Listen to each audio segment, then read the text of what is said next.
Hey guys, it's Nik the Booksmith. Welcome back, welcome back.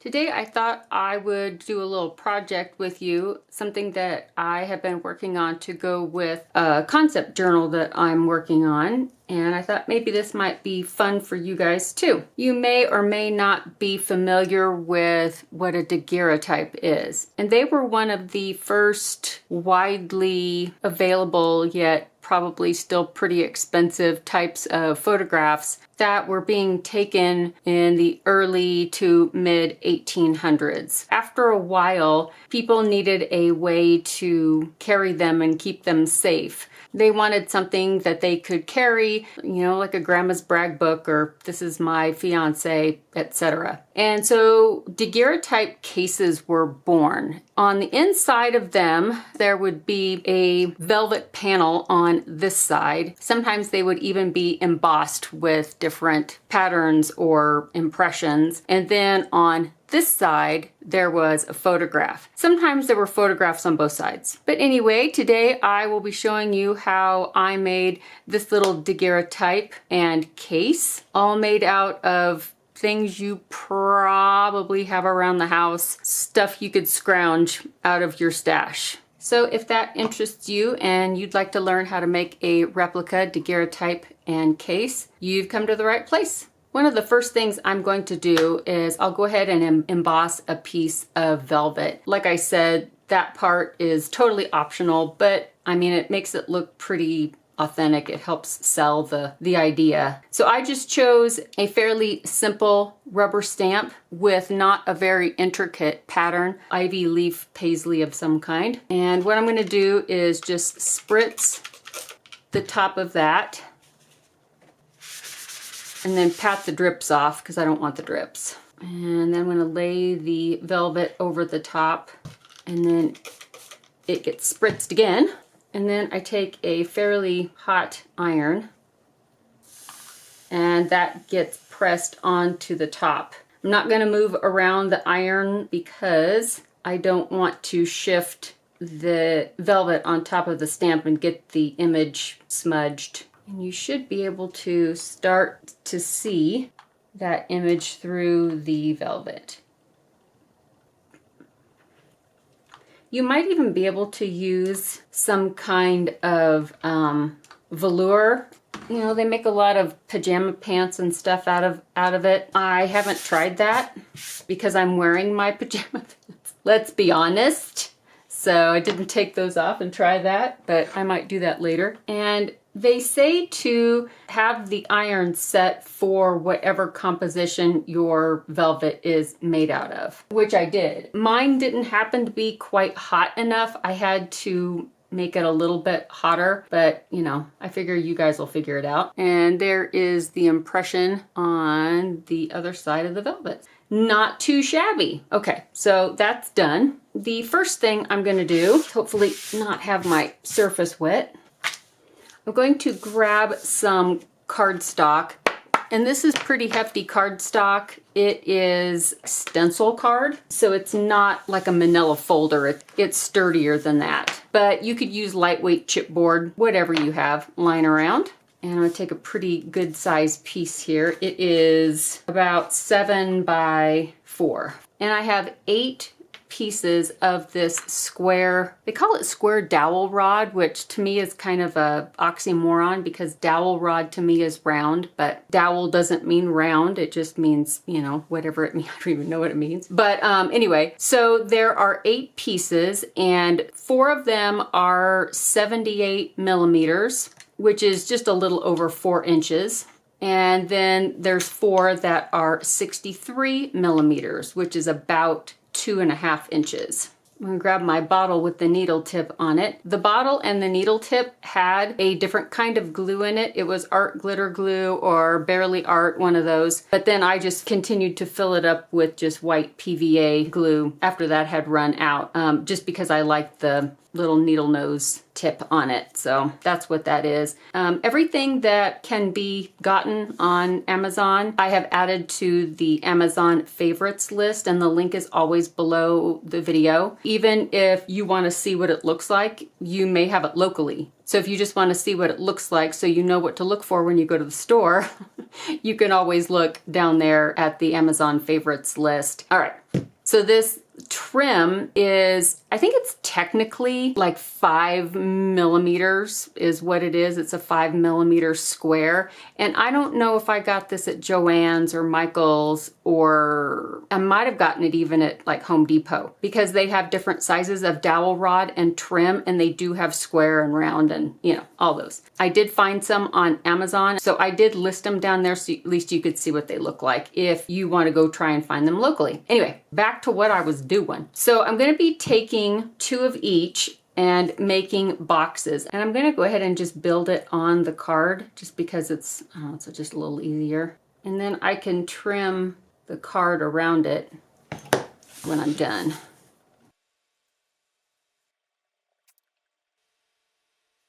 And I will attempt to make this as simple and painless of a process as possible.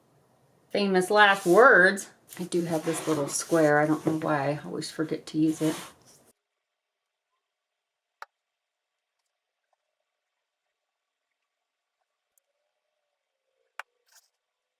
And once that's all glued down, I will just cut it free. And now for the other one. The original daguerreotype cases were made out of all kinds of things. Usually it was some kind of leather, or later on they started using this composite material that was made out of like sawdust and glue and all kinds of things. And they would mix it together and then put it into a mold of some sort. It was called Gutta something. Just a wealth of information today, aren't I?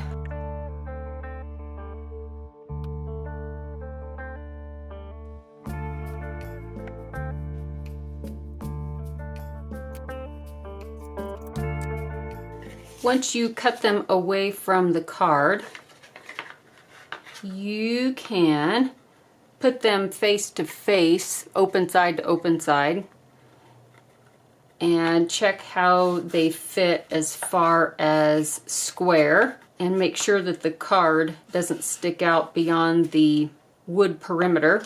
And if it does, just take a little bit of sandpaper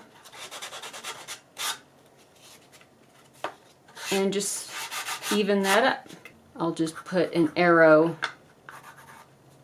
facing in the same direction so that I know to line them up. And if I want one side or the other to be the spine side where it's going to hinge, I'll just put double S's right there. Okay, so the next thing that I'm going to do, I'm going to grab a piece of cotton fabric, and this was a pillowcase, I believe. And I want a piece of fabric that is about the same height, and that's pretty good. Wow. Okay, so I want it about the same height as my little boxes, and I want it to be about, I don't know, 1.5 inches wide or so. I'm going to cut it a little wide and then turn it around and true it up a little bit. And I am going to shorten it up just a titch so that it's just shy of the height of that. All right, and what I'm going to do is I'm going to take some double-sided tape because I'm being lazy.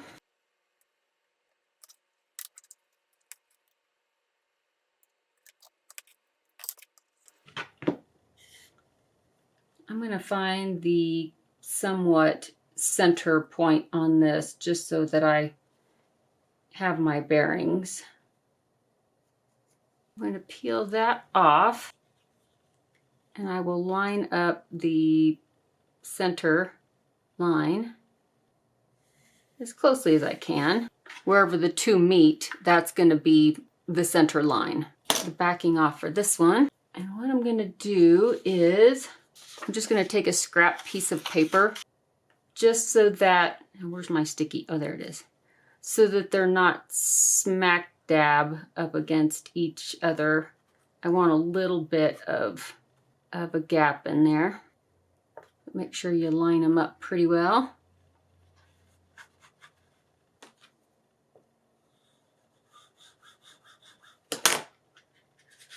And now I can take the paper out of there. But that just creates a little bit of some space in between. And then I'm going to fold that over and mark wherever that hits.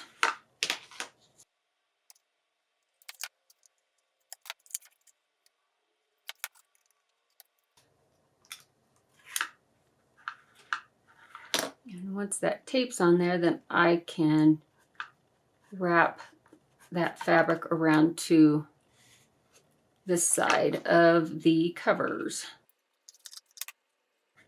So there is the initial construction of the base. So I'm going to set that aside for the moment, and I'm going to get these pieces. And what these are is these are the same size, theoretically, as the front and back cover. They're just a tiny, tiny bit too wide.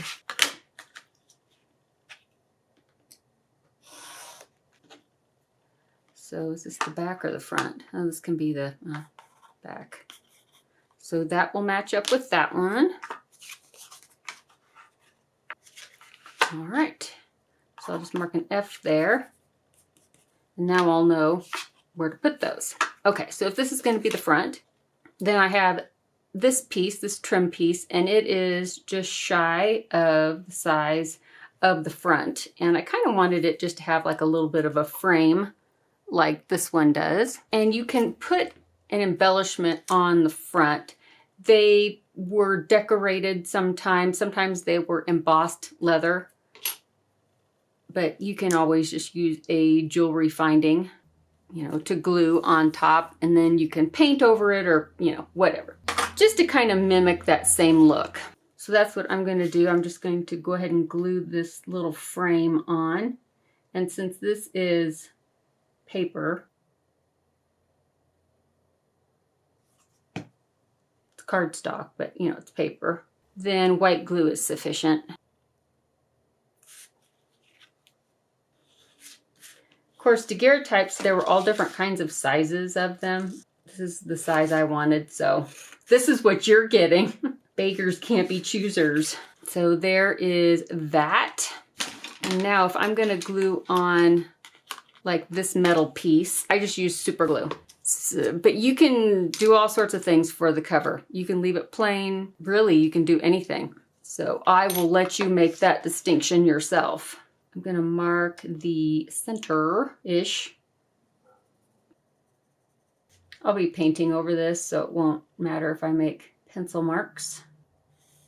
And here is the super glue. I'm sure there's all kinds of glue you could use for gluing the metal down to the cardstock or chipboard, whatever it is that you use. Jewelry glue, I'm sure, would be great.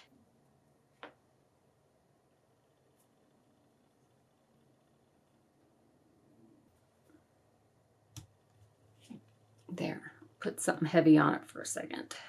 And with the main box, we're going to want to make a closure. So I might as well do that now. What I'm going to use is a magnet and a catch. That's not what they used on the original ones, I'm positive. They had little spinny hook things, but I don't want to make one of those, so I'm not going to. I'm going to mark the center again, or find the center again. And this is the magnet I'm going to use. It's one of the rare earth magnets that are super, super cheap. You can get them on Amazon. We're talking like 60 of them or 100 of them for 12, 13 bucks, something. They'll last you forever, basically. I'm going to find the center on the outer edge. And with the pencil, I'm going to mark on either side of that magnet. This one is, I think, a 1.5 or 2 millimeter in depth, and I think it's 20 millimeters long and 5 millimeters wide. So this was perfect for hiding it in the frame of the case. This happened to be what I already had, so I was jazzed. I was jazzed about that, but they have all kinds of sizes. I did put the ones that I got from Amazon on my list so you can see them on there. And it was just kind of serendipitous because I had this square 5 millimeter trim. I'm not gonna lie, it just really worked out. Now I'm gonna take my craft knife and slice through. And I just want to go down a couple of millimeters and then slice on the side. And you can, of course, you can do this at any stage of your building project. I don't know. I do it now so that I can line up the magnet with the catch. I don't know if you can hear it. There's a big old loud truck out there that just went by. I was like, do these people not have jobs? Like, oh my goodness, it's early in the afternoon. Those big loud trucks and the, you know, the cars that are really super, like loud on purpose. I'm not talking about because they're really super powerful or they're a race car. No, no, they're just obnoxious because somebody took the muffler off on purpose, or you know what people do. I don't have to tell you. You have people that do the same thing. And it just reminds me of like a little kid that wants attention. Yes, sweetie, mommy sees what a big boy you are. Now run along and play. The adults are talking. Yes, I have become a grumpy old woman. Get off my lawn. I don't quite mind loud vehicles during the day, but man, at night, when it's midnight and they're still going, it's like, there are other people on this planet besides you, sweetheart. Okay, now I made quite a mess of that. So I just take the sandpaper, which is the cure of all woes. Now let's see if the magnet fits in there. Yay, it does. And I just want it to be flush so that it doesn't stick up beyond the edge of the frame. It's pretty much flush. And now I'm going to close it. And again, I'm going to mark the center of that spot so that I know where that is.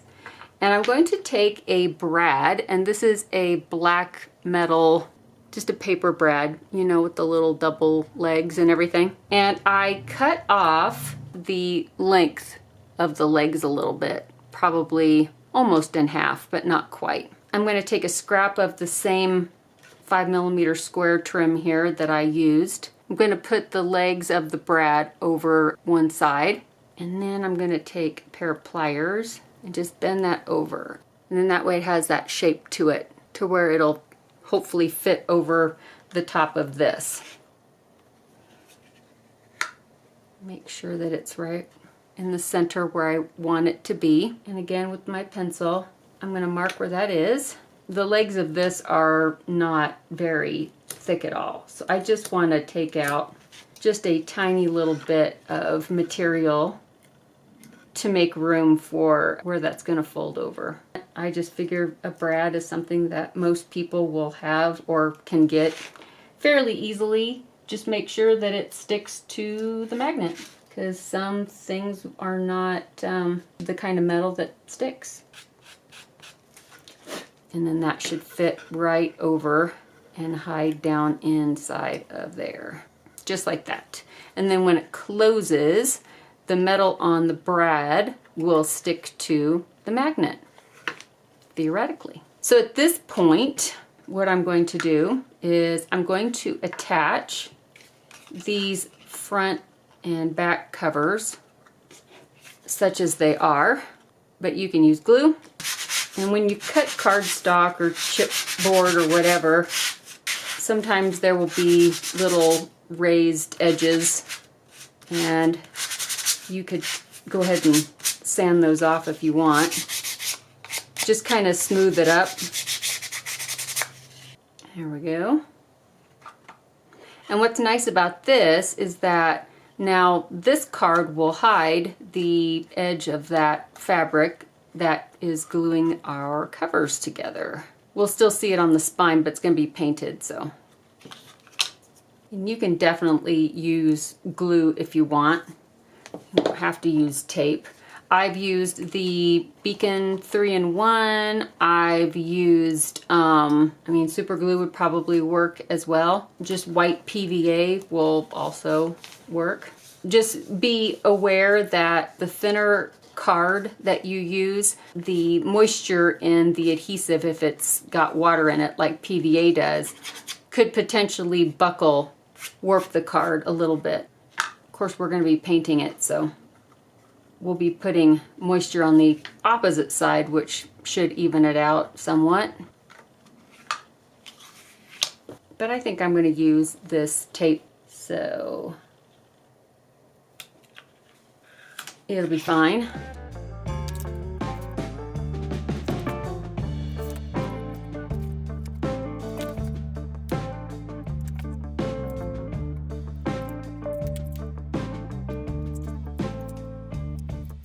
Go ahead and put the back on first.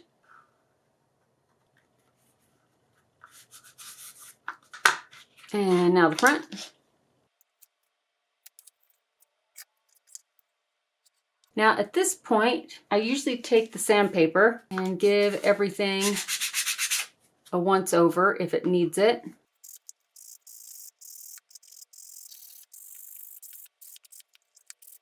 And when that's all done, I'm going to paint the whole thing inside and out with a base coat of black. And you can paint it whatever color you want, but I think I'll go with a basic black, just with regular cheapo black acrylic paint.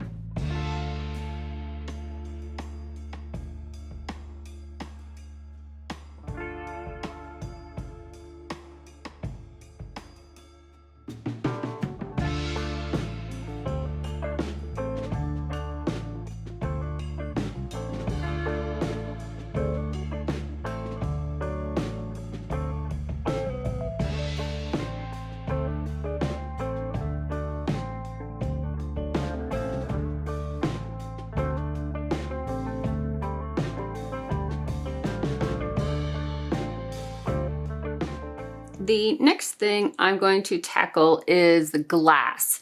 Now you can use real glass. This is a very small piece from a tiny photo frame. You can get photo frames, little ones like this, at the dollar store and take the glass out of them. But you don't have to use real glass if you don't want to. You could also use plastic from packaging. I would use fairly hefty plastic. I wouldn't use anything that's like super flimsy. It just needs to be clear and not foggy or, you know. So what I am going to do with the glass, put it down into this box. Normally I would do this outside, but then you wouldn't be able to see me. And I'm going to take this Krylon Looking Glass Silver paint. And all I'm going to do is give it a very, very brief spray. And I'll try to coat the entire thing in maybe 2 sprays total.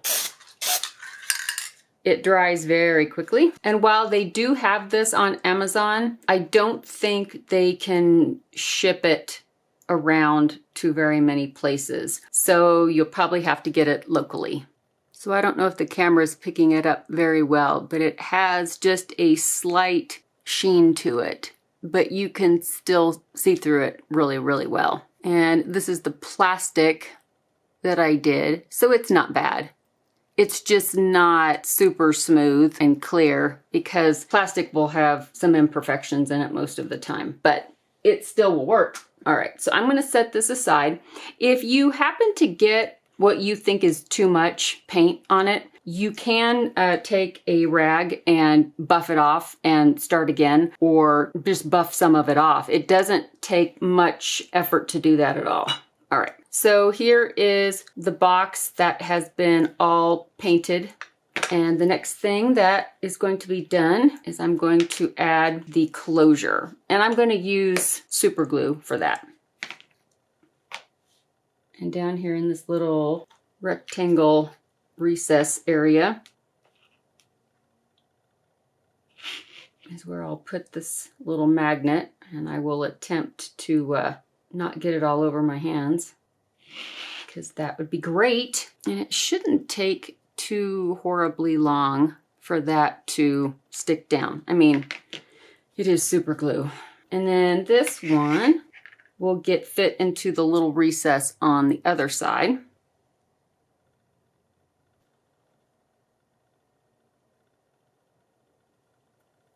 I'm going to take a piece of chipboard. It's the same stencil card stuff that I used to make the covers out of. And it's going to be the size that will fit inside these little panels, but a little bit smaller. So, you know, just a couple of millimeters around smaller. And then that piece of velvet that we embossed will get wrapped around the stencil card.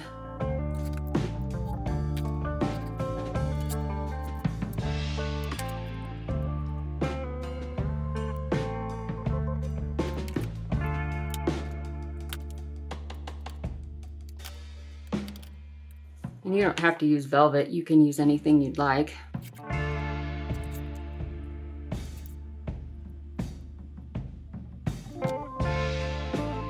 And I'm just going to turn those edges over.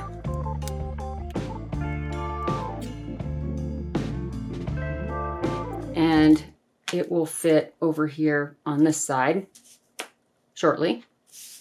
You can cover it if you'd like. Sometimes I'll take a Sharpie and go over it with the Sharpie, because that seems to stay after it dries on the magnet. You can also paint it, or you can do both. You can take a dry brush and any kind of paint really, and you can dry brush over the black. Just barely go over everything that I want to make look a little older than it is. I've also seen some like really fancy ones that were inlay. So they were either wood with like mother of pearl or something like that, like the top of a inlaid table kind of a thing. And then I've also seen some that were silver and, you know, metal. So it's, you know, whatever you want to go for. The person that carries this is not a wealthy person. I tried to just go simple.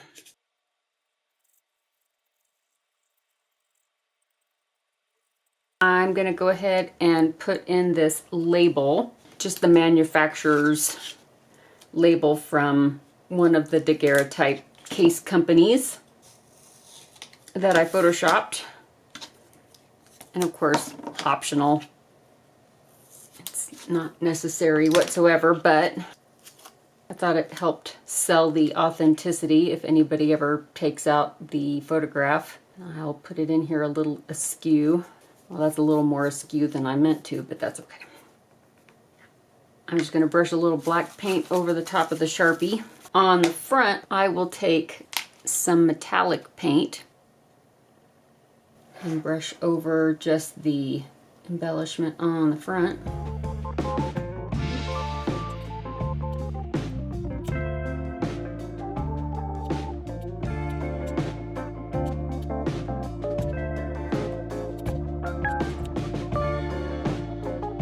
And you can give it a entire coat of like artist's sealer if you'd like, which is usually a pretty good idea. All right, so let's finish this up. On the left-hand side is where the embossed velvet panel will go.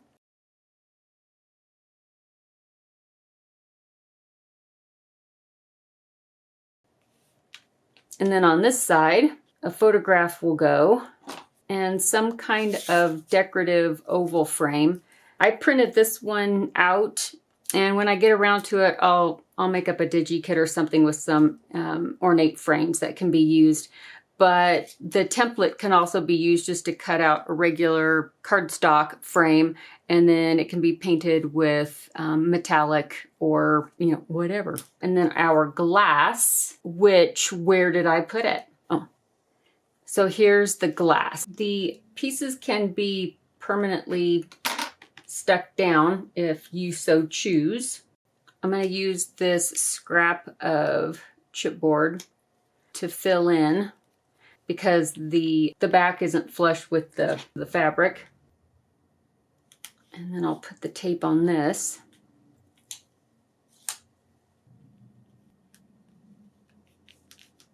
And then that way it will not come loose out of there. So I would definitely say if you're going to be using glass, that perhaps it should all be glued in, just so that it won't fall out and shatter, because that would be tragic. And I'm going to go ahead and install this. I'm going to put some glue on the back of this frame, just a few dots.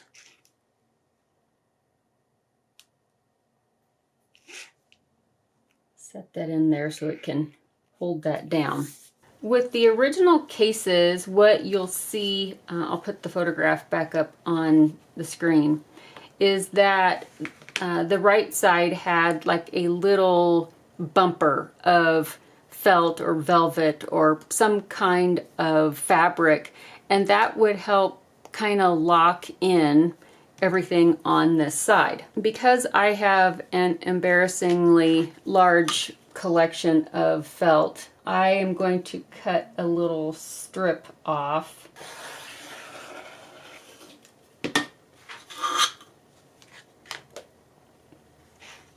And I'm going to try to make sure that it's no taller, or not much taller, than the little wall all the way around. I'm going to glue that in. And I'm just going to work my way around the perimeter.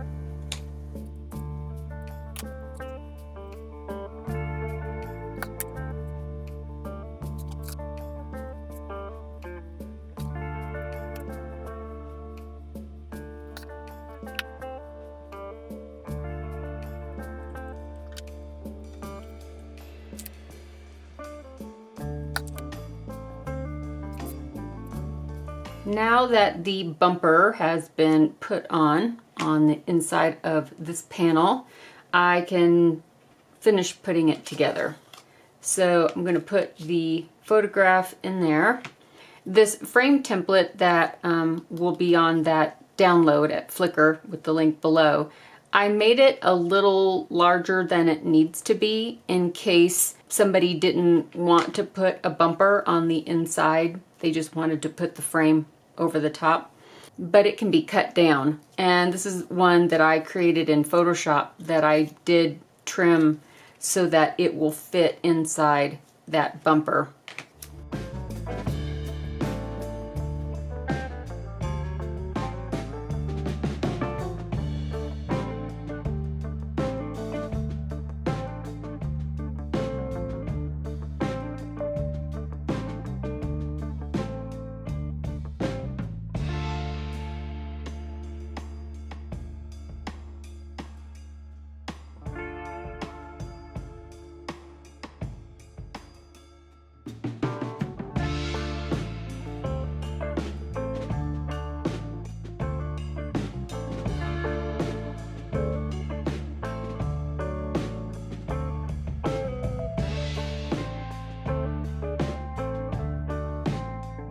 I added a little rim of cardstock. I used some of the stencil card that I used to build the covers, painted that and cut that into 1/8 inch strips to make a frame around the edge, and that just gives it some stability. And then that way, hopefully, I can fit this in here, and there would be a little bit of tension in order to keep it all together. Of course, that is totally optional and not necessary whatsoever. Everything can be glued in and you don't have to have it so that everything comes out. I still do like the looks of the felt around the edge because the originals do have that little fabric bumper that goes around because they were made to be taken apart. So that is that. I think it looks pretty good. All right, well, that is it for me for now. I hope you enjoyed this little project. I am working on the next Craft Time mystery, so that will be next, I'm sure. And I hope everybody has an excellent weekend, and I will see you all really, really soon in the next video. Bye, guys.